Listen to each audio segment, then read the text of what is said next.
नमस्कार, वंदे मातरम। मैं हूं श्याम गिरी। आप देख रहे हैं हमारा चैनल मुद्दा भारत का यानी मुद्दा आपका। फिलहाल आज का हमारा मुद्दा है नीट का। जी हाँ, नीट एग्जाम को लेकर इस समय पूरे देश में हाहाकार मचा हुआ है।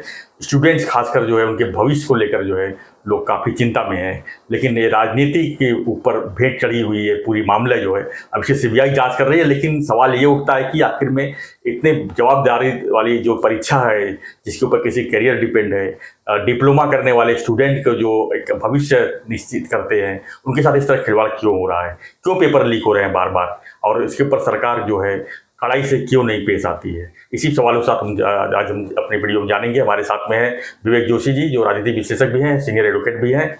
हम इनसे जानेंगे कि नीट का जो ये पूरा सिस्टम है आखिर में इस तरह का क्यों बना हुआ है कि इसका पेपर लीक करके कुछ लोगों को इसमें आगे बढ़ाया जाए, ऐसा क्यों होता है। सर, स्वागत है आपका हमारे चैनल में फिर से। जो नीट का ये सिस्टम जो बना हुआ है, इस सिस्टम को तोड़ने का जो लोग काम कर रहे हैं कुछ पैसे को खातिर, कुछ लोगों के जो भविष्य जो स्टूडेंट के जो दाव पे लगे हुए हैं, क्यों खिलवाड़ हो रहा है, इससे क्या लगता है आपको? जय हिंद, वंदे मातरम। दोस्तों, सर ये जो नीट का जो एपिसोड है अभी जो सामने आया, देखिए जहां तक हमारी नॉलेज की बात है, पेपर लीक होना हिंदुस्तान में कोई नई बात नहीं है। पहले भी होते आए हैं, आज भी हुए हैं। लेकिन इतने बड़े स्केल पे होना और इतने बड़े एग्जाम का अपने आप में लीक होना एक बहुत बड़ी बात है। और सबसे बुरी बात यह है कि इसमें पेपर लीक हुआ, उसको छुपाने की कोशिश करी गई और आप ये एक्सेप्ट ही नहीं कर रहे हो कि आपके यहाँ से चूक हुई है। तो ये बहुत बड़ी गलती है। अब मैं आपको इसका एक रीजन बताता हूँ कि ये सब क्यों हो रहा है। सर देखिए, टोटल सीट्स जो इंडिया में हैं वो लगभग 1 लाख की हैं। मतलब अगर आप जिसमें से करीबन 43-44,000 जो सीट्स हैं वो जो है गवर्नमेंट इंस्टीट्यूट्स की, और बाकी की जो है वो प्राइवेट कॉलेजेस की हैं। जो लेकिन सबका एग्जाम जो है कॉमन कंडक्ट होता है जी। तो अब क्या होता है कि सर जो बॉम्बे की जो अपनी इधर की सीट्स हैं, हमारे यहाँ की जो गवर्नमेंट की सीट्स हैं, उन सीट्स पे जो लोग एमबीबीएस करने जाते हैं उनका पूरे 5 साल का जो खर्चा है वो 20 लाख रुपए का, और जो प्राइवेट कॉलेजेस हैं उसमें जो खर्चा आता है वो करीबन 1.5 करोड़ रुपए का। समझ गए? तो सर क्या होता है कि जो चीटिंग करने की जो प्रक्रिया है ये वहीं से चालू होती है जी। भाई ऐसा प्राइवेट कॉलेजेस में क्या है कि जो 1.5 करोड़ रुपए का आप पढ़ा रहे हो और सरकारी कॉलेज 20 लाख रुपए में वही शिक्षा दे रहे हैं। बनेगा तो वो डॉक्टर ही, तो कहीं ना कहीं डिस्पैरिटी है। अब हर आदमी चाहता है कि भाई मेरे पैसे बचें। बिल्कुल। तो जो बच्चे इसमें एग्जाम देने के लिए आ रहे हैं, अगर मान लो कोई आदमी उनको आके लालच दे कि भाई मैं 30 लाख रुपए तुमसे लूंगा या 20 लाख रुपए तुमसे लूंगा और तुम्हें पेपर देता हूं मैं नीट का, और 100% यही पेपर आएगा, तुम क्वालिफाई करोगे, तो वो तो यही सोचेगा कि भाई मेरे जो है 1 करोड़ 20 लाख बच के मर रहे तो 30 लाख रुपए का। तो यहां से ये होड़ जो है चली आ रही है कि भाई इस तरह की चीजें। दूसरा इशू ये है कि इसमें एक तो इशू है सर पेपर का लीक का, और दूसरा इशू है इंटरनल मैनिपुलेशन का। ये दोनों इशुओं को अलग अलग देखने के लिए जरूरत है।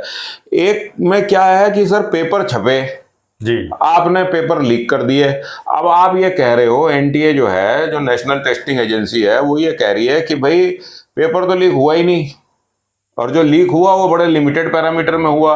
अरे सर, आज डिजिटल जमाना है। आज थाने में अगर कोई पेपर में लीक करने की बात करता हूं तो ये पूरे इंडिया में स्प्रेड होगा, क्योंकि डिजिटल जमाना है। मिनट जाएगा। यस। अच्छा, आपके पास 2 जगहों से पहले ही जानकारी थी कि जिस दिन आपका नीट का पेपर हुआ उससे पहले ही आपका जानकारी थी कि पेपर लीक हो गया। पटना में ये जानकारी थी, तो आपने उसके बाद भी आपने कोई स्टेप्स नहीं उठाए और आपने फिर भी आपने पेपर करना चालू किया। तो ये एक मुद्दा है पेपर लीक का। अब पेपर लीक कई जगह से हो सकता है। जिस एजेंसी में पेपर छप रहा है वहां से, जिसने पेपर सेट किया है वहां से, जिन हाथों से ये पेपर पास हुआ है वहां से, तो ये पेपर लीक की बात है।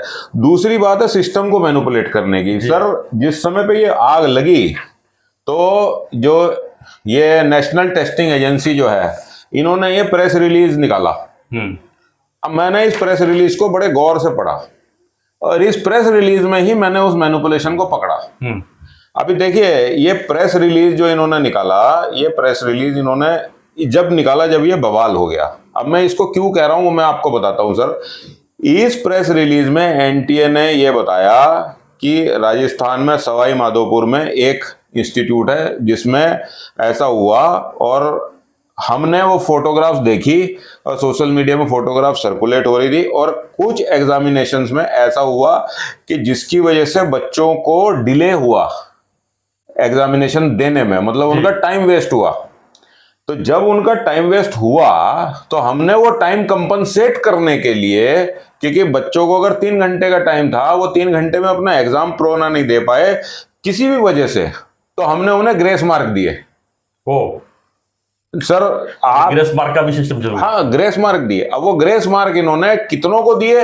वो टोटल 1536 स्टूडेंट हैं जिनको इन्होंने ग्रेस मार्क दिए। आपने वो 1536 स्टूडेंट को ग्रेस मार्क क्यों दिए? उसका जवाब ये क्या कहते हैं कि 2018 में एक केस हुआ, दिशा उसका नाम था, उस केस का नाम था Disha Panchal versus Union of India. CLAT के एग्जाम जब हुए थे तो क्लैट के एग्जाम में कुछ बच्चे सुप्रीम कोर्ट पहुंचे, जिसमें दिशा पांचाल एक थी।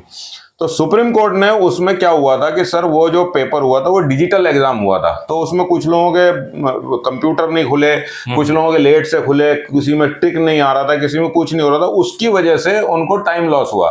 तो सुप्रीम कोर्ट ने उस समय वो फॉर्मूला निकाला और बोला कि आप ये फॉर्मूला के हिसाब से इन बच्चों को ग्रेस मार्क देंगे, ऐसा उस जजमेंट में लिखा है। लेकिन उसमें कहीं ये नहीं लिखा कि आगे के लिए भी किसी भी केस में आपका अगर ऐसी स्थिति आती है तो आप इस जजमेंट को यूज करेंगे। अच्छा, in all fairness supreme court ने एक बात बोली कि भाई जो बच्चे कोर्ट में आ गए उनको तो आप ग्रेस मार्क दे रहे हो, लेकिन जो बच्चे कोर्ट में नहीं आए उनको ग्रेस मार्क कैसे मिलेगा? उनके साथ भी तो लॉस हो सकता है। तो आप एक ईमेल आईडी बनाइए, आप इसका प्रचार करिए। तो प्रचार करा तो उस समय 4000 से ऊपर बच्चे आए जिन्होंने बताया कि हमारे साथ ऐसा हुआ, और उन बच्चों को उस हिसाब से ग्रेस मार्क मिले। तो इन्होंने इस चीज को, मैं ये समझता हूं जो एलिगेशन आज ये हैं कि इस चीज को मैनिपुलेट करने के लिए इन्होंने इस जजमेंट का इस्तेमाल किया। और जब इनसे ये पूछा गया कि भाई आपने ग्रेस मार्क कैसे दिए, तो इन्होंने ग्रेस मार्क के बाद में क्या कहा कि ये ग्रेस मार्क हमने -20 से लेके, मतलब किसी बच्चे को ग्रेस मार्क -20 से लेके 720, और 720 हाईएस्ट नंबर है जी। वो किसी भी कंडीशन में आप 720 नंबर पहुंच नहीं सकते, क्योंकि आप अगर एक क्वेश्चन सही करते हैं तो आपको 4 नंबर मिलते हैं, और एक क्वेश्चन आप गलत करते हैं तो -1 मिलता है। ये तरीका इनका है। तो अब आप मुझे बताइए कि ये कैसे डिसाइड हुआ कि 1536 बच्चे जो हैं उनको तुमने ग्रेस मार्क दिया? आज उन्हीं बच्चों का तो आप दोबारा पेपर कर रहे हो, बाकियों का तो नहीं कर रहे। अब क्या हुआ सर, ये लॉस ऑफ टाइम इन्होंने कैसे डिसाइड किया कि इन बच्चों को लॉस ऑफ टाइम हुआ? Punjab and Haryana high court में और दिल्ली हाई कोर्ट में कुछ रिट पिटीशन फाइल हुई, जिसमें इन्होंने बोला बच्चों ने कि भाई हमारा जो है वो लॉस ऑफ टाइम हुआ है तो हमें कंपनसेट किया जाए। अब क्या कोर्ट ने तुम्हें कहा, Punjab and Haryana high court ने और दिल्ली हाई कोर्ट ने, कि भाई तुम इस चीज को देखो? तो इन्होंने बोला हमने एक कमेटी बनाई और उस कमेटी के हिसाब से हमने ये डिसीजन लिया।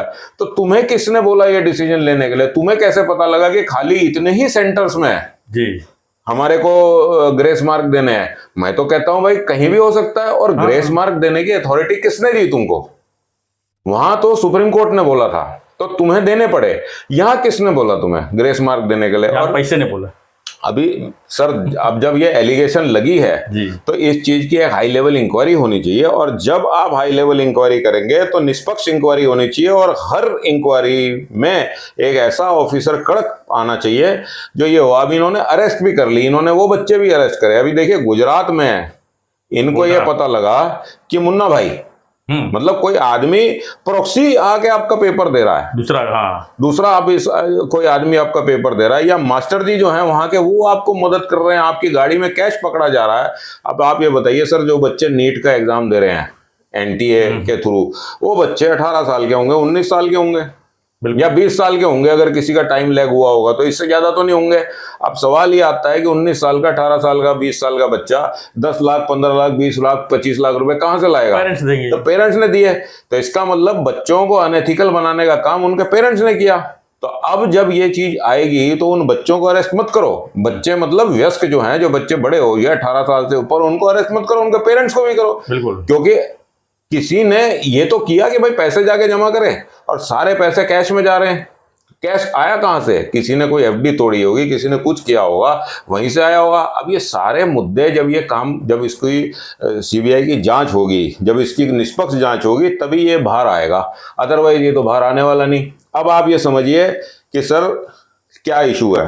देखिए, कॉलेजेस की ग्रेडिंग है, आज एक बच्चा जो डॉक्टरी के एग्जाम में बैठता है वो कम से कम 2.5 साल मेहनत करता है, 2.5 साल पढ़ता है सर। 10वीं के एग्जाम के बाद से पढ़ना चालू करता है, 11वीं 12वीं, और ये तो ऑलमोस्ट 2.5 साल वो बच्चा मेहनत करता है, दिन के 18-20 घंटे पढ़ रहा है। वो पढ़ने के बाद आज क्या हुआ, इस एग्जाम को होने के बाद एक ऐसा एक्सपोजर हो गया कि जब वो बच्चा जो मेहनत करके आया उसको हायर कॉलेजेस की मेरिट्स में आना चाहिए था, कि जो अगर वो मेरिट में ऊपर होता उसको तो तुमने दिए नहीं ग्रेस मार्क, क्योंकि वो गया नहीं हाई कोर्ट। तुमने ग्रेस मार्क उनको दिए जो हाई कोर्ट गए।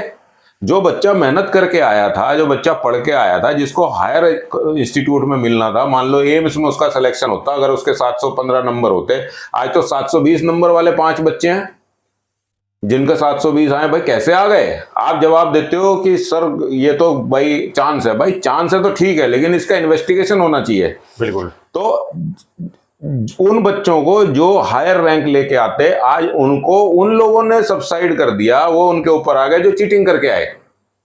तो अब आप सोचिए, जब ऐसे बच्चे जो नकल करके, चीटिंग करके या इस तरह का फ्रॉड करके पास हो रहे हैं और इन एग्जाम्स में बैठ रहे हैं, कल वो बच्चे डॉक्टर बनेंगे, जरूर बनेंगे।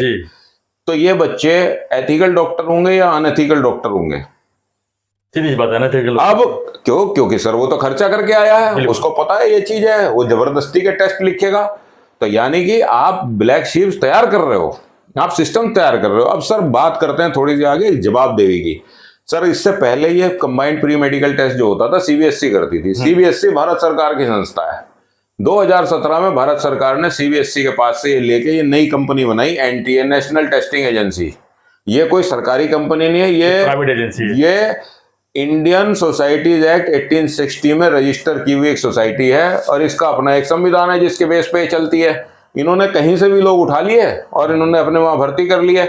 अब सर इसकी अकाउंटेबिलिटी कि पेपर किसके वहां छपा, कैसे वो जाना था, ईमेल के जरिए जाना था, कौन लॉक में रखता, कौन क्या करता, अब ये सारी चीज जब करेंगे तभी तो निकलेगा। बिल्कुल। आज जो बच्चों का भविष्य है, आप सोचो सर, कल मेरा ही बच्चा होता, आपका बच्चा होता, वो मेहनत करके आया, पढ़ लिख के आया और उसको ये नसीब हो रहा है ये देखने के लिए, तो ये बहुत मतलब गलत बात है।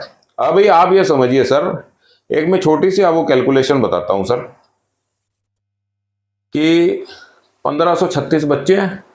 अगर आप एवरेज पकड़ लो कि मतलब इसमें से 400 बच्चे भी ऐसे हैं या 500 बच्चे भी ऐसे हैं जिन्होंने 30 लाख की एवरेज दिए, झोल झपाटा करके ये आए हैं। दिए हैं नहीं दिए मैं कह नहीं सकता, लेकिन एक बेसिक कैलकुलेशन बता रहा हूं। तो ये कम से कम 460 करोड़ रुपए का स्कैम है।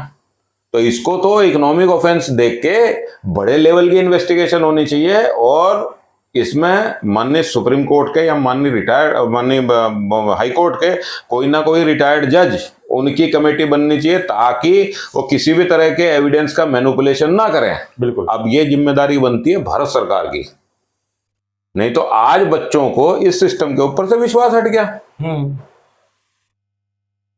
तो इतना बड़ा झोल, इतना बड़ा फ्रॉड, इतना बड़ा स्कैम अगर निकल के आ रहा है तो उसकी कोई सीरियसनेस होनी चाहिए। इसके ऊपर पूरी इन्वेस्टिगेशन के बाद ये होगा।